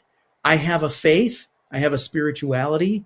Now, if a person was a Christian and wanted to, come into deeper union with God, there are methods out there for that. But those are like prayer methods, contemplative prayer, things like that. But I mean, as far as like this kind of discernment thing, there is no method. It's not something I can say, here are steps 1, 2, 3. It doesn't work like that. All right. Question from Javier. If Jesus and the Holy Spirit are God, the Trinity, there's no separation between the Old Testament and the New Testament. Would it be fair to say that Jesus did the flood or the bear's attack? Well, I wouldn't go that far. You're trying to pin something that you see as evil on God, so that you can then say God is evil. So I would question your assumptions. First of all, you don't know the big picture. So it's not on you to determine what is evil, things that happened or whatever in a book that's 4,000 years old. Second of all, you weren't there, so you can't determine whether to pin that on God. So I just sort of want to reject that whole question because. Oh, well, just to clarify, the question is specifically about Trinitarianism. Is if God is fully Jesus and fully the Holy Spirit, then anything God did, Jesus did. Therefore, because any of the bad things in the Old Testament, you can say Jesus did those things because of Trinitarianism if they're the same person. No, I mean, I will say this. So I do, of course, believe in the Trinity, and I've got, lots of lectures about that. But there is so on one sense, yes, there is this doctrine, inseparable operation. Whatever one person of the Trinity is doing, all three persons of the Trinity are doing. So whatever God was doing in the Old Testament, the second person of the Trinity, the pre-incarnate Jesus Christ, was in on it, right? But I'm questioning the assumption that you can determine which of those activities of God were good or evil. That's not for you to say. And also remember that just because the Old Testament says God did something or God approved of something, that might be the authors and their historical context and their feelings about God or their situation more than what God really willed, wanted, or did in that situation. So you got to weigh all of that. Gotcha. So super chat from the Kenneth. How do you evaluate your personal experience to determine if it was corresponds to reality, especially when we know of issues in psychology? Yeah, well, I mean, I would say maybe a couple of things. First of all, I compare it to the experience of other people, both now and through history. So if I read about similar experiences in books and the people who had those experiences did not turn out to be serial killers, okay, all right. If I know other people in the church who have similar experiences and they're good people, okay. And, and I'm not, I do know right from wrong, so I'm not hearing voices in my head telling me to do evil things, right? Okay. So it's sort of all of those things, Didn't many Christians end up becoming serial killers too? Well, I don't know about serial killers, but there's certainly you can certainly point to moments in history where Christians committed horrible crimes. That's true. So, but again, I'm not reading books written by those guys and trying to match my experience with theirs, right? I mean, if I have an experience and I think, ooh, God is speaking to me, and I find out it's like those guys, then that's going to be one way I discern, I should be careful of that experience, Do you think those experiences would be sufficiently different, because from my perspective, I think the general experiences of feeling in commune with God or whatever are probably would be the same between both groups. And they'd also have additional experiences, like God said to rob a bank or something. But it seems like the vast majority of their experiences would probably be similar. Well, I don't think so. I mean, first of all, if a person thinks God is telling them to do something that the revealed scriptures clearly say is a sin, right? Well, God's not going to contradict himself in that way. God's not going to say, thou shalt not kill, but you, Bob, I want you to kill that guy. That's so if Bob hears that voice, Bob's got to think, wait a second, I know from the Bible I'm not supposed to kill, right? So Oh, right. I totally agree. But I mean, like, there's most people's personal testimony of God isn't like him commanding them to go do stuff. Most of it's like kind of like allegories to things they experience or feelings they get, or being around some kind of warmth or something like that. And in those cases, it seems like a lot of the experiences that even the psychopaths who do end up murderers and do say those other things that God told me to rob a bank, most of the experiences they have would probably be pretty similar to other religious people, don't you think? maybe, but I mean, at the end of the day, the fact that those people did those terrible things means that we don't try to imitate them. We don't, if they wrote books, we read them with caution or not at all. And, we are very careful about, making sure we're different from that. I mean, I don't know what else to say. It's you're talking about Christians who commit heinous crimes are in a minority, right? So you're talking about a very small percentage of Christians over the course of history. So it's almost not, it's not something we worry about too much, but yeah. Oh yeah, the question is more about the personal experience. Would their personal experience be equally as valid as other people's personal experience? I think that's like one of the other questions. Right, but it's not, personal experience is not one thing. Some of their personal experiences would be valid, others would not. And I mean, unless you can get inside their head, no one on the outside can really judge that. I mean, that's between them and God. If they end up committing crimes, well, then it's no longer just between them and God. That's a different thing. But, I mean, I don't know what else I can say about that, Yeah, it leads into the question. So is any claim of experience at face value evidence, including fake ones? Well, look, if I'm the only one who has a certain experience, then it is evidence for one person, me. It's evidence that convinces one person.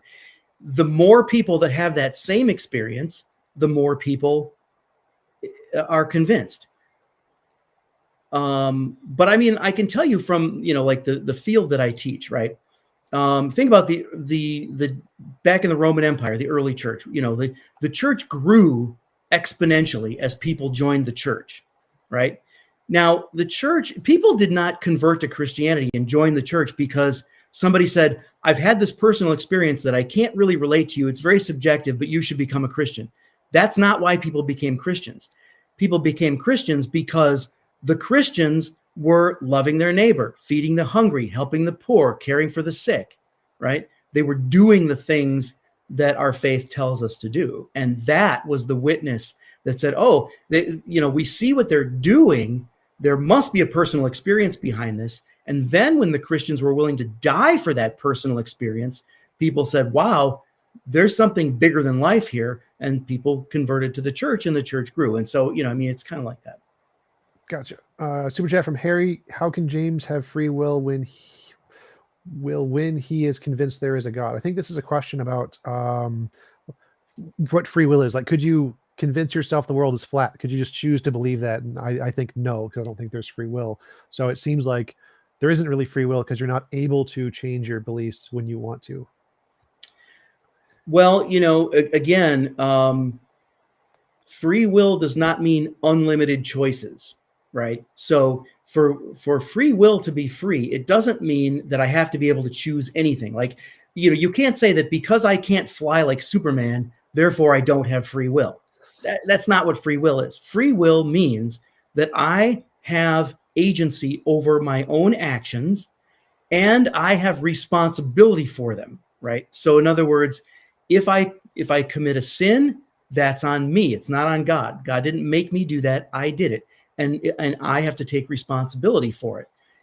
When it comes to belief, right? I mean, you and I sitting here are objective proof that God lets people choose not to believe or believe. And so that's free will. I mean, the fact that I believe there is a God does not limit my free will, right? I mean, you know, I guess you could say that, you know, my personal experience drives me toward belief in God. But if I wanted to be obstinate about it, I could just call it all coincidence and all illusion, and I could choose not to believe in God. I could. I don't, but I could. Gotcha. Super chat from King Tiktaalik. If God cannot violate free will via, how could he have ever interact with humanity? E.g., hardening Pharaoh's heart. Sure, the whole hardening of the hearts thing, that's another mystery. There is evidence in Scripture that God does intervene, right, in people's lives in certain ways. Sometimes even to sort of discipline us the way a parent would, limit the choices of a child by putting up one of those gates so they don't fall down the stairs, right? So yeah, I mean, that's possible, but it doesn't mean that God violates free will in an ultimate sense, but God is God, and God does sometimes intervene in our lives, which is what we want. I mean, if God never got involved in our lives, what would be the point? I mean, this is why we believe in God, because God does get involved in our lives. Well, I think so. The question was, let me just address. Emperor Constantine did not torture and kill anyone who didn't convert. That's another myth. Constantine was actually the inventor of religious freedom. It was a later emperor who made Christianity the only legal religion in the Roman Empire. So don't believe all those myths about Constantine. So what were your thoughts on God violating Pharaoh's free will? I mean, God had God's own reasons for doing that. I don't know. I mean, on the face value of the Scripture, it does seem like in certain cases, God limits free will. I don't know why. Gotcha. All right, super chat from the Canonith. His description of faith sounds like belief for belief's sake. Please don't ask me critically evaluate, but it's true. Worse than special pleading. I mean, what do you want me to say? It's the palm trees again. I mean, it's like, I live in the land of palm trees. If you try to convince me that palm trees don't exist, you can't, right? And I may not be able to convince you that palm trees do exist, but that's not on me to do that. That's not why I'm here. It's like, it's not really special pleading. It's more like me saying, and I shouldn't say this, but I will, I don't care if you believe or not. I'm supposed to care. I'm supposed to share my faith. I'm supposed to evangelize. I don't care. It's like, I will tell you what I believe, and whether you believe or not is between you and God. It's not special pleading. It's a little bit of misanthropy, if that's true. Misanthropy, like hating humans? No, yeah, like, people. I mean, look, people are idiots, right? And I agree. I concur. And so if there are people out there who are just so obstinate as to be closed-minded, well, that's on them, and so, yeah, it all gets back to the palm trees. I know palm trees exist.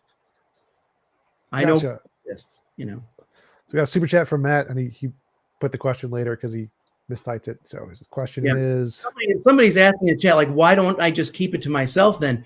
Well, the answer is that your guy, Tom, invited me to this. I didn't reach out to him. He reached out to me. Like, I could be drinking a glass of wine now. So yeah, and I appreciate you coming on too. I really enjoy the conversation. So I appreciate even though I'm talking passionately, I'm not upset. I mean, this is yes. I'm in professor mode. I'm just talking passionately. Yep. There's definitely a difference between this and like Jay Dyer. Jay Dyer was upset. Go see the Jay Dyer video for a good upset example. Why should we consider the feelings of Old Testament authors in regards to scriptural inerrancy, but not the feelings of New Testament authors? Could they be wrong too? Okay. So first of all, let me the concept of inerrancy is a relatively recent concept. It's not originally a part of Christian doctrine. Now, don't get me wrong. I believe the scriptures to be infallible in the sense that they are reliable and they won't lead us astray if read correctly. But this sort of fundamentalist idea of scriptural inerrancy is not an aspect of the original church. Now, but your question is a fair question. Like, what's the difference between the Old Testament and the New Testament? And I think with the New Testament, yes, there is still this aspect that it is the words of God written in the words of humans, right? So that we have to take the sort of cultural context and all that into account. But it's written by people who knew Jesus personally or who were part of the early church very close to the time of Jesus. And so it has, we read it with more attention to the sort of historical interpretation maybe than we would with the Old Testament. And again, I could go on and on about that, but So like the New Testament authors were closer to God than the Old Testament authors because they had more of a direct connection, and so they're slightly more reliable or something like that. I mean, yeah, that's kind of a maybe oversimplified way of saying it, but yeah, I mean, because but you got to think about it like this, right?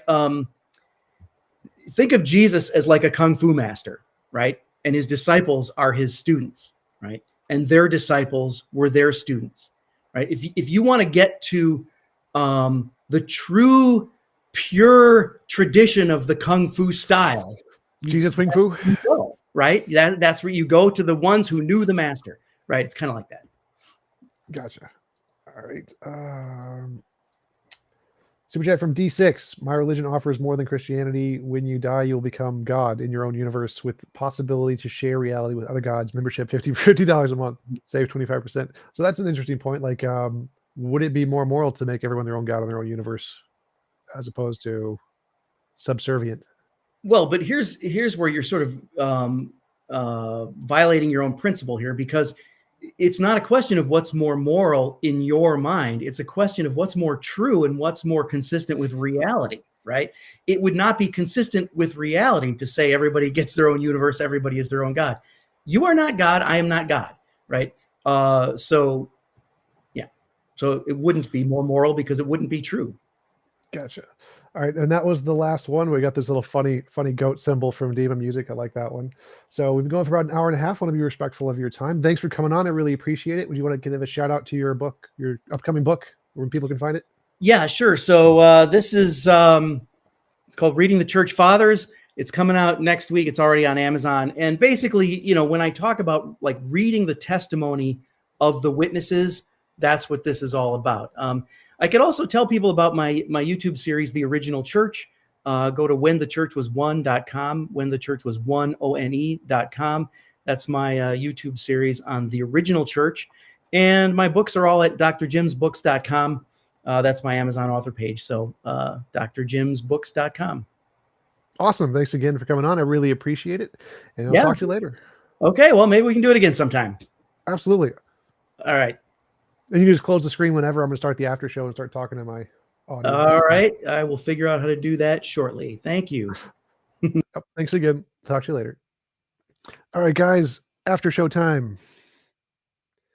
Let's close that one. Go to Discord. Captions. Discord.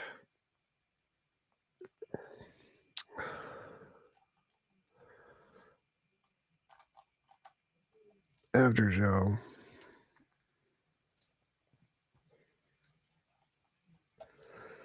http:/discord.io/TJump.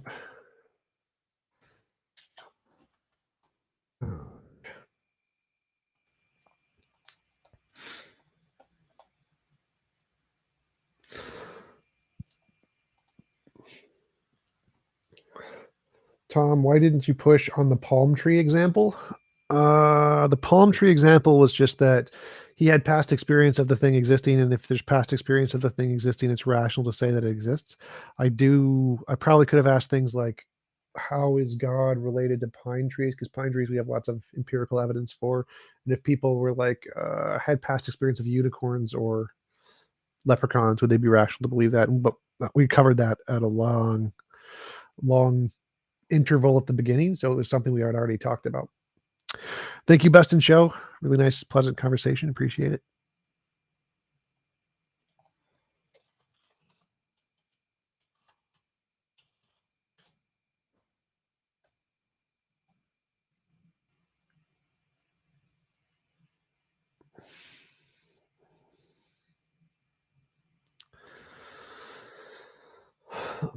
Tingle Tink, exactly. What did Tingle Tink say? Palming it off as real. Haha. Thanks, Jim. Thanks, Jim.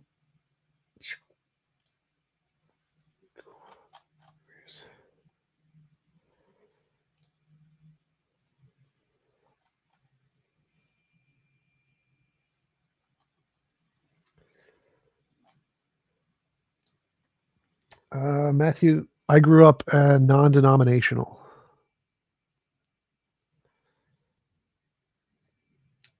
What is up? Yes, I'm on the phone with the people on my YouTube channel. Oh, sorry.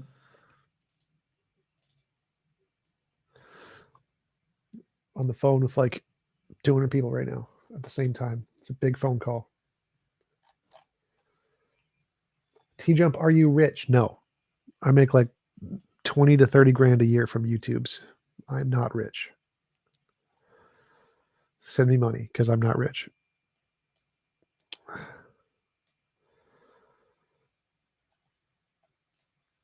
Yes, he was a good sport, Zachary. Zach R of Sky. Zach R of Sky.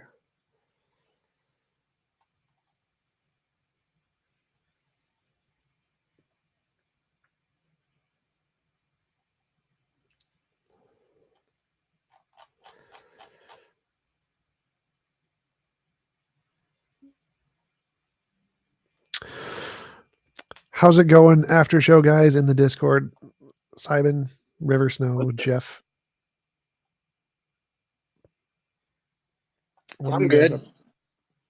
Nice. I'm good too. How are you doing? All right. How did the conversation go? Pretty good. He was a good speaker, kind guy, better than last one with the rage quit guy. Oh, I missed a rage quitter. Oh, Yeah, shoot. yesterday, That- rage quit in like 10 minutes. What was the name of the guy? Dr. Frank Tipler, physicist. Oh, I think I started that this morning, but my truck is too loud to listen to it. Yeah, I'm excited to look at it more. Exactly. Chat was about his psyops as a response to my explanation above for what purpose hardening throws. Ah, got it.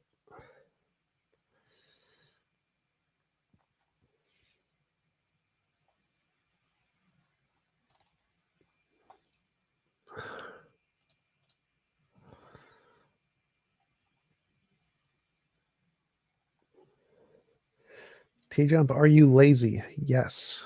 Definitely 100%. Absolutely yes. I need the money. Yes, I definitely need the money. That is true. I need like $4 million to start my atheist church.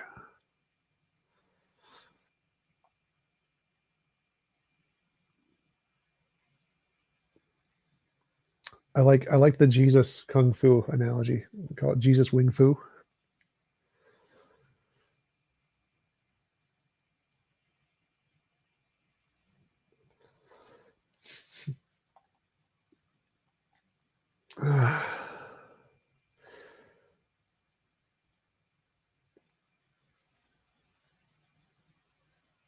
I do not like Chick-fil-A. Chick-fil-A is cheap chicken. It's not as good. Target chicken is better. Popeye's chicken is better. Cane's chicken is better. What do you think of veganism? It's morally correct. Please explain what the difference is between God and Padme. Bill's Kung Fu master and Kill Bill. God killed more people. Jesus learned Kung Fu from the Buddhist monks. Favorite video game of all time would be Ninja Gaiden Sigma 2. Ninja Gaiden 2 for the Xbox, Ninja Gaiden Sigma 2 for the PlayStation 3.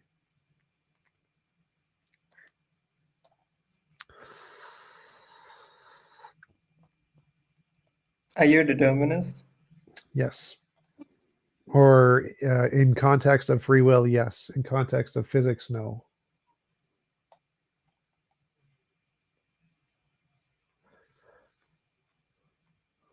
Yeah, I think I'm the same way.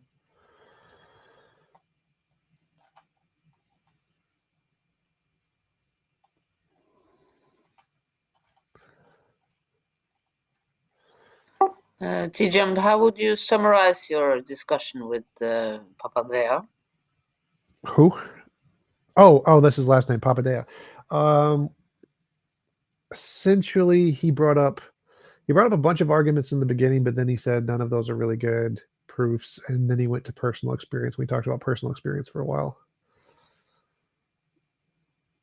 He brought up the BGV. I thought that was really interesting. I like that he brought up the BGV, and I got to show a quote of Guth and Valinkin saying that it doesn't actually show the universe had a beginning. That was fun. I thought you enjoyed biking. I used to enjoy biking. I'm too lazy now. I need to get back into it. I need to lose like 60 pounds. BTV? Board Guth Valinkin. The Board Guth Valinkin theorem of the fact that inflation must have a beginning.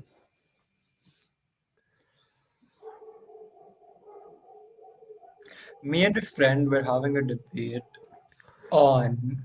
So suppose you could time travel back in time in order to change one event, which you know will have guaranteed positive consequences. Is it moral to do it without the consent of all 7 billion people on Earth? It depends how time travel works. Like, suppose time travel worked and it would literally change or affect the lives of the 7 billion people, then yes, it would be immoral to go back in time to change the lives of the 7 billion people without their consent. So you'd have to ask every person at every point in time if they were okay with that before you went and did it for it to be moral.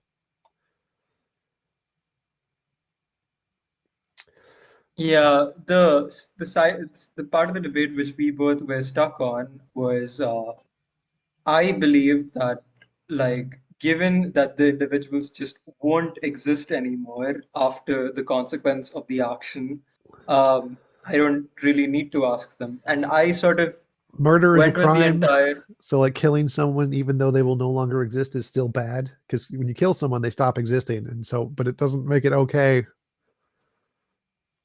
Yeah, but that also feels like the entire one of the anti-abortion, anti-choice positions, which is basically like you should not it's a stupid position, obviously, but killing babies is wrong because they could end up growing up to being somebody great. Or like, would you want to be killed as a baby? Which is a stupid argument, because if somebody was killed as a baby, or like not technically killed as a baby, like killed as a fetus, they wouldn't know that they wouldn't have the ability to make the choice in the first place. And the same way, if somebody were to change time, people wouldn't exist to make the choice in the first place. Yes. So the difference there is that if you're already in a time where they do exist, you're ending that current existence where they already have consciousness. A baby, if it doesn't have consciousness, killing it doesn't end any consciousnesses. So if you're at some point in time in the future where there are already consciousnesses and you're going to eliminate those already existing consciousnesses, that would be immoral. But if they don't exist, and you were just like already back in time, then it wouldn't matter. But if they already exist and you're going back in time, then it would be evil. Yeah.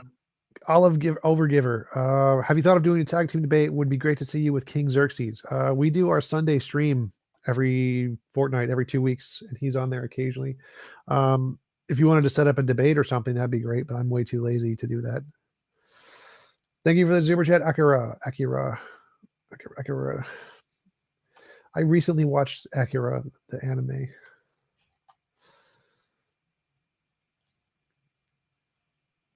What do you think about it? What do I think about what? It was okay. I didn't like it that much. Hunter x Hunter is much better.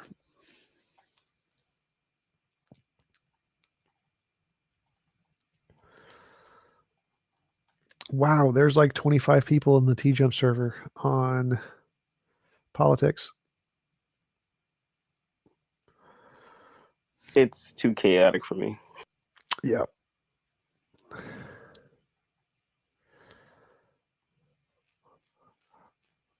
It'd be good if the over talking wasn't so crazy. Are you a mod on there? Nope. Why not? Mod me. I don't know how, but yes. So whenever you're on there, you can just say TJump said to mod me, and they'll send me a message and say, "Did you say this?" And I'll be like, "Yeah." Because I think Alright. I don't know who the mods are on there. One of them is somebody who I know. Taco should be able to do it, and King Xerxes should be able to do it, and Jack Burton should be able to do it. I think they're all mods there. Scotty, I think, should be able to do it. I'll ping Scotty first.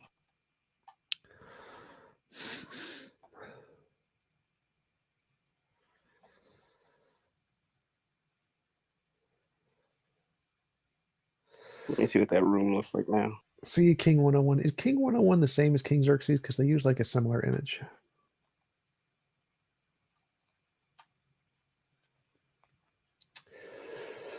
I don't. Travis says, tried the carnivore diet to lose 60 pounds. I like food. I like food too much to diet.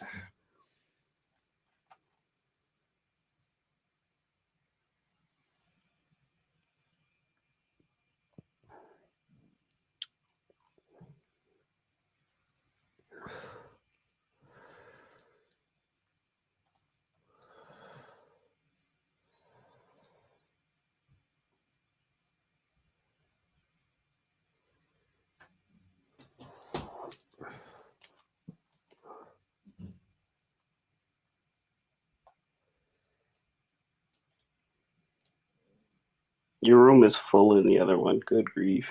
Which one? Politics. You sure it says 24 out of 50? Not full as in no one else. It's Oh. just a lot of. Gotcha.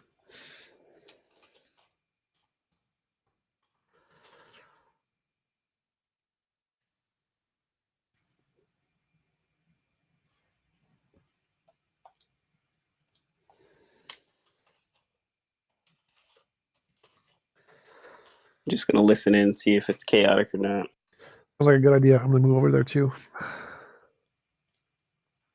I understand. You came on Discord to make your life seem more interesting, bro. Look, no, dude. I'm on wow. Discord Okay. because I have no bro. life. What the fuck? Wow. You probably grew up in an urban environment. Like if I had a life right now, I wouldn't be on Bro, Discord. come on, bro. Look, all we need to hear is so we can vindicate you, bro. We're here to help you. No, you're So not. we can Shut the vindicate fuck How do you up. know that? We don't know So- the full story. Stay on So how gaslighting, are we dude. gonna know the full story, man? Yeah, gaslight. I know he is. Bro, we're trying to help. What are you guys talking It's about? not even gaslighting. That's not gaslighting. That's manipulating, dude. What are you guys It's talking not about? gaslighting, man. I know. I just What's the literally said difference it's not from gaslighting gaslighting. and It's not manipulating Well, it's either, slightly bro. different because Ho, you're stop. goading because Hey, yo, it's Gaslighting is manipulation. manipulation. Yo, No, but Yo. it's a more complex Yo, manipulation. what are you though. guys talking but about? like just straight up like It's Yeah. manipulation. acting, pretending like Listen you're their to everybody, friend. shut the fuck It's up, not man. gaslighting. Come on, guys. What are we You doing? need to shut the fuck up sometimes. Stop talking, bro. Can you What are we like doing here? what is the Yeah, topic? why are New York niggas so uppity? Dude, pretending to be my New York? friend. New Hey, York- I'm New from York New York. Who niggas. else is in New York? No, you're not Yeah, from New New York. You're York from niggas. Montreal. Well, yeah, I'm from I'm Montreal, not from but the right now fucking I New live York, Yeah, in so New you York. weren't born and New raised York- in New York. New So you don't York know Okay, what but New when York I'm saying actually from, I'm York, saying right? Hold currently, up. right Stop, now. Yeah, but you're not in New stop York. talking over it. Acid I'm gonna start muting. project I'm not- niggas. Yo, You're supposed to be I'm in gonna New start York. muting every one of you. I know, but Stop talking. you said Stop you're from talking. New York. Stop so I guess talking. you're- Stop talking. Who Topic. else is from New York? What is the topic? Oh, it's Yo, and then TJ there's Jump. fuck niggas The in topic here, is bro. who else is from New York? Oh shit, boys! It's No. TJump. It's Yo, TJump, it's you TJ deal Ump. right quick, please. TJ Ump. We're talking about a guy who called a woman a slut and assaulted. Oh my god, can we just move on? Yeah, Let's let's talk. move I've on, heard this so please. many Let's move on. fucking Yeah, times. sure. I do want to Dude, move on. I literally like left for my fucking Luna, Zoom honey, lecture you gotta and I came calm. back You gotta after calm 2 down. hours and you guys are Oh, still whoa. talking about Yes, this? Wait, that's Luna, how Discord works. Luna, you went Allow to it. hold on, Luna, you went to a lecture but you stayed in Discord? Yeah, on Zoom. What kind The of lecture was pussy on goes to a Zoom. lecture? Oh, okay, okay. Yo, I'm just I wondering, thought like bro. you went into Yo, class so with my your nigga, Discord No. still open. look, bro. It These was a niggas- fucking yo, 2-hour yo, lecture and I yo, come back and Can you we guys get, are like, still we're talking trying to- about Yeah, what was your lecture because about? we don't have any We're- lives. yo, None of us have lives. Bro, That's we're why not we're on trying to Discord. believe that Clearly, you're a yeah. back. Well, Yo, neither do you. Mr. Excuse Nobody. me? Why else are you on I Discord? have a life. You're on Mr. I Discord. use you Nobody. guys as fucking background noise, Oh dumbass. shit! Wow. While I that's- study wow. for Oh med my school, God. Oh my god, dude. shut I'm up. That's all I you don't are, care. more dude. I productive don't shit care. than you, Shut up, Mr. shut up, Hey, shut up. I'm not Bring up a saying. Hey, topic. Luna, Bring up I'm a not topic. saying that you don't Bring do up a more topic. productive shit. than me. I'm Bring just up a saying that topic. like Discord really. Yeah, because Yo, so background Mr. noise. I Nobody. live by myself. Oh I damn! live I feel alone. I feel so I need some degraded. social Okay, that's interaction great. Let's sometimes. do the Yeah, social you live by interaction thing. yourself. You know life. Bring up a topic, some topic of something. We're that's talking actually, about me. Let's talk about the benefits of TJump, Don't give a circumcision shit about you, compared Luna. to uncircumcision. TJump, Well, can I'm you about mute to that fuck bitch, Luna, DJ ass please? nigga. All right, Luna, what's your moral framework? What? good What do you one. mean? What do you mean by moral framework? I don't have any morals. All right. Okay. Yeah, this is the best we can The get only from thing her, I bro. live by Yes, is you Mute do. her. Luca. Dude, we already know Yeah, this. just mute Luna. her. We Just know. mute We her. know. We know. Oh, Luna, you have no wow. morals. You're a slut. Oh, Jesus wow. Christ, dude. Yeah. Wow, you really This want is to how you talk talk to to that? women, bro? Really? Stop. Like Oh, Luna's this not is talking over. crazy. Hold up. Luna's not talking over anybody. Like, At least I don't just get a handy. I get a head too. so let's go to actual topic. How many You could have babies delivered have you that better. aborted so far? Stop. You Stop. could've- Stop. you- I don't you give a really shit. I could've. don't give a shit. could've, Bring I up something that could've. actually Thank fucking you. matters. okay. Evidence, God, What do you philosophy. mean? Any Evidence? topic. Let's You talk about Nigga, God. get the Hey, fuck I believe outta in here, wanna God. watch nigga. evidence? Yeah, Fuck outta here, epistemology. nigga. That's what evidence is. My God is Yaldabaoth. He's a snake/lion god that was created by the mother of all. Hey, You want this to talk nigga about wants us Yaldabaoth? Hey, to who's be the his mother of fucking all? monkey for entertainment, nigga. The mother of Nah. all is the mother of all. Oh, okay, great.